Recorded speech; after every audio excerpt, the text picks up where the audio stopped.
Hello all, welcome to LTX classes and welcome to Group 2 Polity MCQs. ఈ యొక్క particular సెక్షన్లోని మనం ఏంటంటే important polity MCQs అనేవి discuss చేద్దాం. సో పాలిటీ అనేది వెరీ ఇంపార్టెంట్ రోల్ ఇద్దరు ఏపీఎస్సి వాళ్ళకి కానీ టీఎస్పీఎస్సి వాళ్ళకి కానీ మెయిన్స్లో కానీ ఇంపార్టెంట్ ఎంసీక్యూస్ అండ్ మీకు half of the part questions అనేవి పాలిటీ నుండే వస్తున్నాయి. సో పాలిటీ అనేది మీరు ఇన్ డీటెయిల్డ్గా ఎంసీక్యూస్ ద్వారా కవర్ చేసినట్లయితే ఏ క్వశ్చన్స్ ఎలా వస్తాయి, ఏ టాపిక్స్ ఇంపార్టెంట్ అనేది మీకు అంతా క్లియర్గా అర్థమవుతుంది. సో ఈ పర్టికులర్ సెషన్లో మనం ఏంటంటే డైలీ ఇంపార్టెంట్ ఎంసీక్యూస్ కొన్ని డైలీ డిస్కస్ చేస్తామన్నమాట. సో మనకి సిలబస్లోని లేటెస్ట్ సిలబస్ ప్రకారంగా మనకి ఏవేవైతే టాపిక్స్లో మెన్షన్ చేశాడో వాటి మీద మనకి ఎంతవరకు క్వశ్చన్స్ అడిగే స్కోప్ ఉంటే అవన్నీ కూడా మనం డిస్కస్ చేయడానికి ట్రై చేద్దాం. సో ఇది బేసికలీ ఎంసీక్యూస్ సెషన్.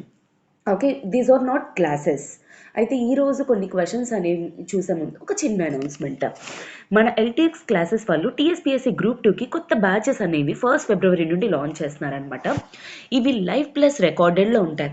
సో మీకు ఏదైనా టాపిక్స్ పాలిటీ కానీ జాగ్రఫీ కానీ లేదా మీకు టీఎస్పీఎస్సీ గ్రూప్ 2 మీరు అచీవ్ చేయాలి, ఏదైతే ఇప్పుడు నోటిఫికేషన్ని మీరు క్లియర్ చేయాలి అనే డ్రీమ్ మీకు ఏదైతే ఉందో అది మీరు ఫుల్ఫిల్ చేసుకోవాలి అనుకుంటే ఇది మీకు రియలీ ద బెస్ట్ ఆపర్చునిటీ అనమాట. ఎందుకంటే మీకు ఈ యొక్క పర్టికులర్ కోర్స్లోని మీకు టోటల్ సిలబస్ అంతా కూడా కవర్ చేస్తారు as per latest syllabus. And అదే కాకుండా మీకు ఇంపార్టెంట్ సెక్షన్ అయిన ఎకానమీ మనకి ఎల్టీఎక్స్ క్లాసెస్ డైరెక్టర్ సార్ అయిన సురేష్ సార్ కవర్ చేస్తారనమాట.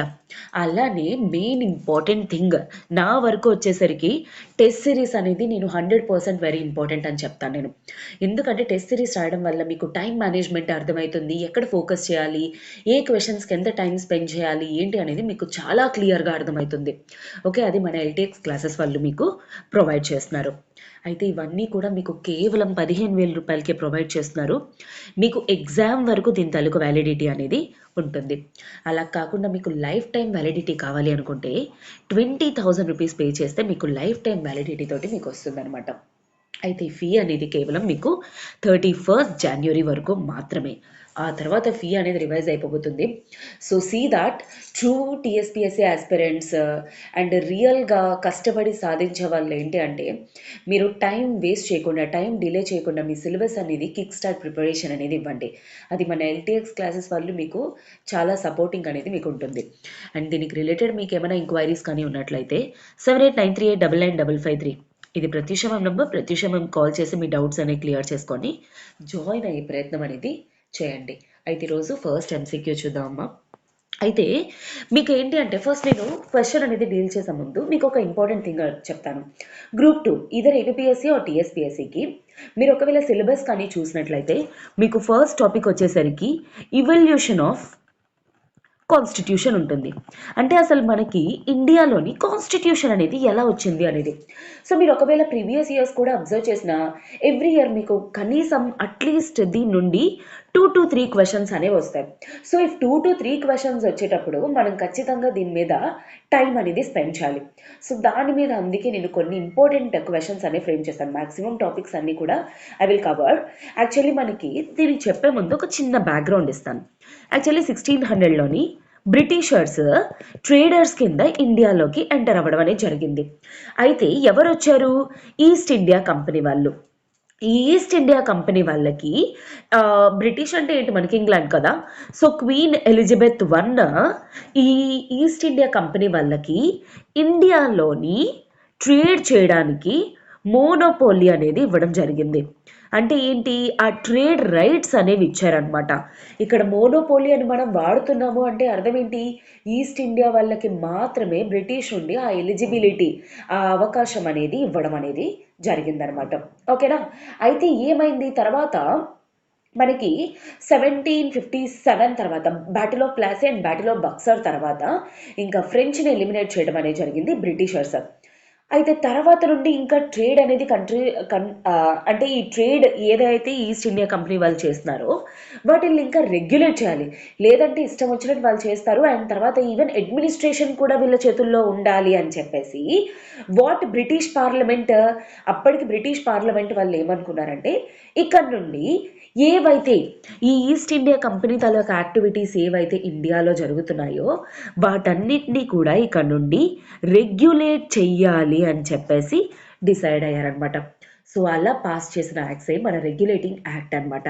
అది ఎక్కడ నుండి స్టార్ట్ అయింది మనకి? రెగ్యులేటింగ్ యాక్ట్ ఆఫ్ 1773 నుండి పాస్ అయ్యి ఆ తర్వాత మనకి 1857 the great war, okay, the first war of independence అనేది అయిపోయిన తర్వాత ఇంకా కంప్లీట్గా ఈస్ట్ ఇండియా కంపెనీ వాళ్ళని తీసేసి డైరెక్ట్గా బ్రిటిష్ పార్లమెంట్ వాళ్ళే వైస్ రాయ్ని వాళ్ళని అంటే ఇక్కడ పెట్టి డైరెక్ట్గా రూల్ చేయడం అనేది జరిగింది. సో ఫైనల్లీ ఏంటి అంటే ఇండియన్ ఇండిపెండెన్స్ యాక్ట్ ఆఫ్ 1947 తర్వాత ఇండియాకి ఇండిపెండెన్స్ రావడం అనేది జరిగింది. సో ఈ మిడిల్లో ఏవేవైతే యాక్ట్స్ ఉన్నాయో లైక్ చార్టర్ యాక్ట్స్ కానీ, లేదంటే గవర్నమెంట్ ఆఫ్ ఇండియా యాక్ట్స్ కానీ, లేదంటే మనకి కౌన్సిల్స్ యాక్ట్స్ కానీ, ఇవన్నీ కూడా మనకి చాలా ఇంపార్టెంట్ అనమాట. సో ఐ హోప్ మీకు బ్యాక్గ్రౌండ్ అనేది మీకు అర్థమయ్యింది అని చెప్పి. ఓకే, ఇంకా తర్వాత మీకు ఇంకా ఫర్దర్గా మీరు నేర్చుకోవాలి అంటే పాలిటీ క్లాసెస్లోని ఇంకా ఇన్ డీటెయిల్గా ఈచ్ అండ్ ఎవ్రీథింగ్ కూడా మీకు నేర్చుకునే స్కోప్ అనేది ఉంటుంది. As this is MCQs session, we shall move to MCQs. Okay, in which of the following acts the provision was made for the establishment of Supreme Court at Calcutta? క్యాల్కటాలోని supreme కోర్ట్ని establishment చేయడానికి ఆ provision ఏ యాక్ట్లో ఇచ్చారు? So the very first act అనమాట, regulating act of 1773లోని ఈ కల్కటాలోని ఏంటి అంటే సుప్రీం కోర్ట్ని ఎస్టాబ్లిష్ చేయాలని చెప్పేసి పాస్ చేయడం అనేది జరిగిందనమాట. ఓకేనా? సో దీంట్లోనే మనకి ఎందుకంటే as this is like very first act అనమాట. ఈ ఫస్ట్ యాక్ట్లోని గవర్నర్ జనరల్ ఆఫ్ బెంగాల్ని కింద చేయడం అనేది జరిగింది. అండ్ తర్వాత ఫస్ట్ గవర్నర్ జనరల్ వచ్చేసరికి లార్డ్ వారెన్ హాస్టింగ్స్ సుప్రీంకోర్టు పెట్టడం కానీ, ఇంకా సర్వెంట్స్ ఆఫ్ కంపెనీని తీసేయడం కానీ, బ్రైబ్ అవి కంట్రోల్ చేయడం కానీ, ఓకే, కోర్ట్ ఆఫ్ డైరెక్టర్స్ గురించి వీటన్నిటి గురించి కూడా మనకు మెన్షనింగ్ అనేది ఈ యొక్క పర్టికులర్ యాక్ట్లో ఉంటుందన్నమాట. ఓకేనా? So I'm moving to the next question. Which act of British Parliament abolished the East India Company monopoly over trade in India? So నేను మీకు ఇందాక చెప్పాను 1600లో వాళ్ళు వచ్చినప్పుడు క్వీన్ ఎలిజబెత్ వీళ్ళకి రైట్స్ అనేది ఇచ్చారనమాట మోనోపోలీ ట్రేడ్ చేయడానికి. అలాంటి ఒక పవర్స్ అనేవి, అలాంటి ఒక ఎలిజిబిలిటీ అనేది తర్వాత ఒక యాక్ట్ని పాస్ చేసి వాటిని అబాలిష్ చేయడం అనేది జరిగింది. అదే చార్టర్ యాక్ట్ ఆఫ్ 1813. ఈ చార్టర్ యాక్ట్ ఆఫ్ 1813 ద్వారా 1600లో ఇచ్చిన ఏదైతే మోనోపోలీ ట్రేడ్ రైట్స్ ఏవైతే ఉన్నాయో వాటిని మళ్ళా క్యాన్సిల్ చేసేయడం అనేది జరిగిందనమాట. ఓకేనా? సో ఈ యాక్ట్స్ అనేది మీకు వెరీ వెరీ ఇంపార్టెంట్. ఇదే టైప్లో మీకు క్వశ్చన్స్ అడిగే స్కోప్ అనేది ఉంటుంది. ఓకేనా? సో బిఫోర్ నెక్స్ట్ క్వశ్చన్ అనేది చూసే ముందు ఒక చిన్న అనౌన్స్మెంట్ అమ్మా. మన ఎల్టీఎక్స్ క్లాసెస్ వాళ్ళు ఏబిపిఎస్సికి కూడా గ్రూప్ 2 కొత్త బ్యాచెస్ అనేవి 1 ఫిబ్రవరి నుండి లాంచ్ చేస్తున్నారనమాట. అది లైవ్ ప్లస్ రికార్డెడ్లో ఉంటాయి. సో ఎవరైతే కిక్ స్టార్ట్ ప్రిపరేషన్ ఇచ్చి ఏపీఎస్సీని అచీవ్ చేయాలనుకుంటున్నారో this is the best time మీకు జాయిన్ అవ్వడానికి. ఎందుకంటే మీకు ఆఫర్స్లో ఉన్నాయి. తర్వాత మీకు ఏంటి అంటే ఇంకా బ్యాచెస్ అనేవి స్టార్ట్ అవ్వలేదు. 1 ఫిబ్రవరి నుండి లాంచ్ చేసినప్పుడు మీకు each and every topic in డీటెయిల్డ్గా కవర్ చేయొచ్చు. మీకు లైఫ్ టైం వ్యాలిడిటీ స్కోప్ కూడా ఆప్షన్స్ కూడా ఉన్నాయి. సో ఇవి ఉన్నాయి. ఫుల్ సిలబస్ అంతా కూడా మీకు కవర్ చేస్తారు. ఎకానమీ సురేష్ సార్ డైరెక్ట్గా డీల్ చేస్తారు మీకు, మన డైరెక్టర్ సార్ అయినదే. అండ్ టెస్ట్ సిరీస్ కూడా మీకు వస్తుంది. దీనివల్ల మీకు టైం మేనేజ్మెంట్ అర్థమవుతుంది. అండ్ అలానే ప్రీవియస్ ఇయర్ క్వశ్చన్స్ అనేవి కవర్ అయ్యే స్కోప్ ఉంటుంది మీకు. నెక్స్ట్ క్వశ్చన్స్ అనేవి మీరు ఎక్స్పెక్ట్ చేయొచ్చు, ఏ విధంగా ఉంటుంది ఎట్సెట్రా అనేది. సో దీని ద్వారా మీరు కంప్లీట్ టెస్ట్కి అలవాటు పడిపోతారనమాట. అయితే ఇవన్నీ మీకు 15,000. అయితే ఎగ్జామ్ వరకు ఇవి కోర్సెస్ ఎలిజిబిలిటీ ఉంటుంది, యాక్సెసిబిలిటీ అనేది ఉంటుంది. లేదు అలా కాదు మాకు లైఫ్ టైం వ్యాలిడిటీ కావాలనుకుంటే జస్ట్ 5,000 ఎక్స్ట్రా పే చేసి 20,000 రూపీస్ మీరు పే చేస్తే మీకు లైఫ్ టైం యాక్సెసిబిలిటీ అనేది ఉంటుందన్నమాట ఈ కోర్సెస్కి. మీకు ఈ ఫీ ఆఫర్స్ అనేవి కేవలం 31 జనవరి వరకు మాత్రమే. ఆ తర్వాత ఫీ అనేది రివైజ్ అయిపోతుంది. అండ్ మీకు ఏమైనా ఇంకా ఎంక్వైరీస్ కానీ ఉన్నట్లయితే 7893899553 ఇది Pratyusha ma'am number. Pratyusha ma'am call చేసి మీ డౌట్స్ అనేవి క్లియర్ చేసుకొని జాయిన్ అయ్యే ప్రయత్నం అనేది చేయండి. మీకు each and every topic, general science అవ్వనండి, డిజాస్టర్ మేనేజ్మెంట్ అవ్వనియండి, లేకపోతే ఏ టాపిక్స్ అయినా సరే, క్వాంట్ ఆర్ రీజనింగ్ ఎట్సెట్రా మీకు అన్నీ కవర్ అవుతాయి లేటెస్ట్ సిలబస్ ప్రకారంగా. ఎందుకంటే ప్యాటర్న్ అనేది చేంజ్ అయింది కాబట్టి. Okay, so next question.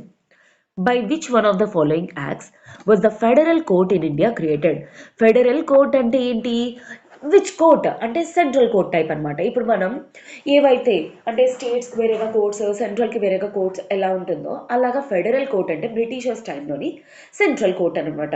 So స్టేట్కి మధ్య ఇష్యూస్ కానీ లేదా ఒక ప్రావిన్స్కి ఒక ప్రావిన్సెస్కి కానీ ఇష్యూస్ అవన్నీ కూడా చూసే కోర్ట్ని జనరల్గా మనం ఫెడరల్ కోర్ట్ అంటాం అనమాట.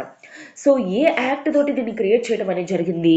Government of India act of 1935 ఈ కోర్టుని యాక్సెప్ట్ చేయటం అనేది, క్రియేట్ చేయటం అనేది జరిగిందనమాట. ఓకేనా? Government of India act of 1935 in fact చెప్పాలంటే అది మనకి లాస్ట్ బ్రిటిషర్స్ యాక్ట్ అనమాట. ఆ తర్వాత మనకి ఇంకా డైరెక్ట్గా ఇండియన్ ఇండిపెండెన్స్ యాక్ట్ ఆఫ్ 1947 అనమాట. సో బేసికలీ మీకు government of India act of 1919 కానీ government of India act of 1935 కానీ మీకు definitely very very important. Okay, అయితే మీకు అక్కడ కన్ఫ్యూజ్ అవ్వడానికని నెక్స్ట్ వెంటనే ఇమ్మీడియట్గా ఒక క్వశ్చన్ నేను పెట్టాను. ఈ ఫెడరల్ కోర్ట్ ఏదైతే 1935 యాక్సెప్ట్ చేసిందో అది ఎప్పుడు ఎస్టాబ్లిష్ చేశారు? యాక్చువల్లీ మనకి ఆ యాక్ట్లోనే మెన్షన్ చేసి ఉంటుంది, 35లో క్రియేట్ చేశారు. అండ్ ఎస్టాబ్లిష్మెంట్ అనేది ఎప్పుడు జరిగింది? 1937. సో చాలామంది కన్ఫ్యూజ్ అయ్యి అదేంటది government of India act of 1935 కదా, ఇంకా 1935 కాకుండా ఉండడం ఏంటి అని కన్ఫ్యూజ్ అవుతారు. బట్ అబ్జర్వ్ చేయండి, 1937. ఇలాంటివన్నీ కూడా ట్రాప్ పాయింట్స్ మనం ఫోకస్ చేయమంతా చదివేటప్పుడు.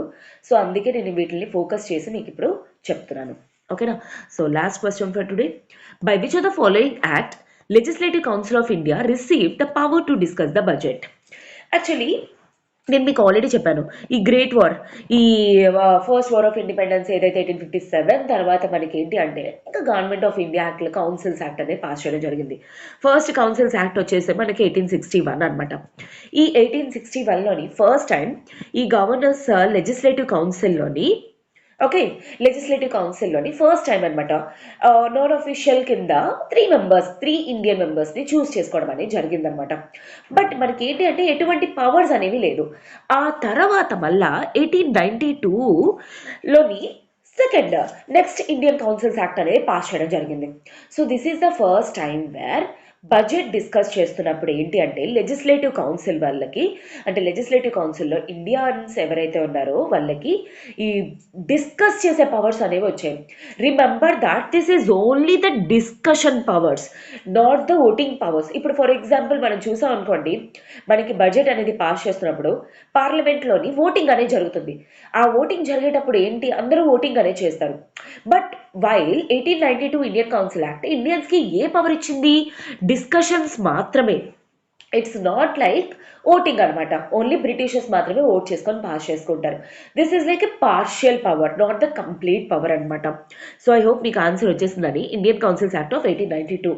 అయితే ఫస్ట్ టైం ఇండియన్ లెజిస్లేటివ్ కౌన్సిల్లోకి ఎప్పుడు యాడ్ అయ్యారు అంటే మీకు 1861. 1892లో డిస్కషన్స్ అనేవి వచ్చాయి. 1909లోని ఎగ్జిక్యూటివ్ కౌన్సిల్లోని ఫస్ట్ ఈ వైస్ ప్రెసిడెంట్ కింద ఎగ్జిక్యూటివ్ కౌన్సిల్లోకి ఇండియా యాడ్ అవ్వడం జరిగింది, సత్యేంద్ర ప్రసాద్ సిన్హా గారు 1909లో అనమాట. ఓకేనా? So I hope this is clear for you. And నేను ఏవైతే డిస్కస్ చేస్తున్నానో వెంటనే ఆ యాక్ట్స్ కూడా రివైజ్ చేయడానికి ట్రై చేయండి. సో దట్ మీకు ఏంటి అంటే ట్రాప్ పాయింట్స్ అనేవి మీకు అన్నీ కూడా అర్థమవుతాయి అన్నమాట. ఎప్పుడైనా సరే మనకి ఎగ్జామ్లోని ఎలా అంటే పేపర్ ఈజీగానే ఉంటుంది, బట్ పేపర్ టఫ్ చేయాలంటే ట్రాప్ పాయింట్స్ మీద ఫోకస్ చేస్తాడు. సో అందుకే మనం ట్రాప్ పాయింట్స్ ఎక్కువగా ఫోకస్ చేసామనుకోండి, మీకు పేపర్ సింపుల్గా పాలిటీ క్వశ్చన్స్ అనేవి పెట్టగలరు. ఓకేనా? సో డైలీ ఫాలో అవ్వండి. మనం మ్యాక్సిమం సిలబస్ అంతా కూడా కవర్ చేద్దాం ఎంసీక్యూస్ రూపంలోని. సో టోటల్ పాలిటీ అంతా కూడా మీ హ్యాండ్స్లో ఉంటుంది. ఓకేనా? ఐ హోప్ మీకు అందరికీ కూడా ఈ సెషన్ అనేది నచ్చింది అని. Thanks for watching students. If మీకు ఒకవేళ ఈ వీడియో కానీ నచ్చినట్లయితే please do like and share and also subscribe to our channel. మీకు ఇంకా కొత్త ఇనిషియేటివ్స్ అనేవి గ్రూప్ 2 కోసం తీసుకొస్తాం. So please wait. Okay, and subscribe చేసుకోండి. ఇలాంటి వీడియోస్ ఏవి కూడా మీరు మిస్ అవ్వకుండా వెంటనే వస్తాయి. సో దట్ మీరు ఏంటి అంటే వెంటనే సిలబస్ అనేది ఫినిష్ చేయగలరు. మీకు ఇంకా ఏమైనా కానీ వీటి మీద డౌట్స్ కానీ ఉంటే కింద కామెంట్ బాక్స్లో నాకు మెన్షన్ చేయండి. And please do like. Okay, have a good day students. Take care.